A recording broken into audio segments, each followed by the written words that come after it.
Sumainyo ang aking pangungusap. Dahil kayo ay aking napagmamasdan araw-araw sa inyong mga buhay. Puno kayo ng kagalakan. Gaano man kayo kamuna akala bilang mga ina ng inyong tahanan. Subalit lagi ninyong nauna. Isipin at isapuso ang Diyos na makapangyarihan sa lahat. Dahil batid na ninyo ang mga mahalagang itinutulos sa mundo. Kaya't ito man ay inyong ibinabahagi at pinapatotohanan sa inyong mga kapwa.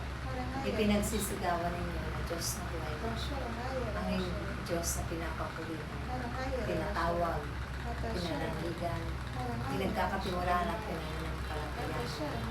Dahil sa kanyang mga turo, sa kanyang mga paggabay at pangunguna. Ako ang inyong mahal na Birheng Maria na nakatunghay habang kayo'y nananalangin at naroon din ako sa tabi ninyo at ganun din doon sa kalagitnaan. Lagi-lagi akong nananalangin sa Amang Diyos upang ang mundong ito makamit ang kapayapaan, ang kaginhawaan, ang kabuhay ng bawat pamilya at makamtan ang pag-iibigan sa isa't isa, ang paggagalangan, kapabaan ng kalooban at pagpapatawa, ang pagkakaisa dahil kayo ay ibig ng Diyos na magkaisa lang sa lahat ng oras. Naway hindi kayo magbago ang inyong anak sa inyong pag-ibig. Pagpatuloy ninyo ang sinunod na mga mabubuting bagay na panuto na kayo sa inyong mga buhay. Kung kaya huwag ninyong iwawagli sa inyong puso at pag-ibig ng Diyos. Ganun din ang lahat ng mabubuting bagay upang ito ang magiging kayaman at sandata sa mga darating na panahon.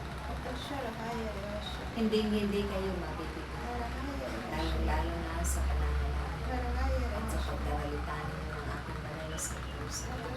Laging naroon ang katugunan ng Diyos, kanyang kasagutan, ang mga biyaya at grasya, dahil marami siyang mga pamamaraan upang kayo ay tuloy niya ng mga biyaya at pagpapala sa inyo.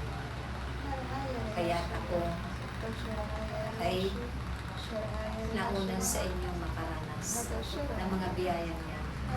Kayo rin ay pupunuin ng mga biyaya, awa at pag ng Diyos, upang ito man ang maibahagi nyo sa inyong mga kapatid at kapwa nang sila rin ay mapuno ng mabubuting bagay. Ito rin mo ang kanilang maisasapang. Kayo'y tinawag at tinipon ng Diyos ayon nito upang kayo'y magkaisa. At sa pagkakaisa ninyo, higit na malakas ang pwersa upang madaig ninyo ang kalaman.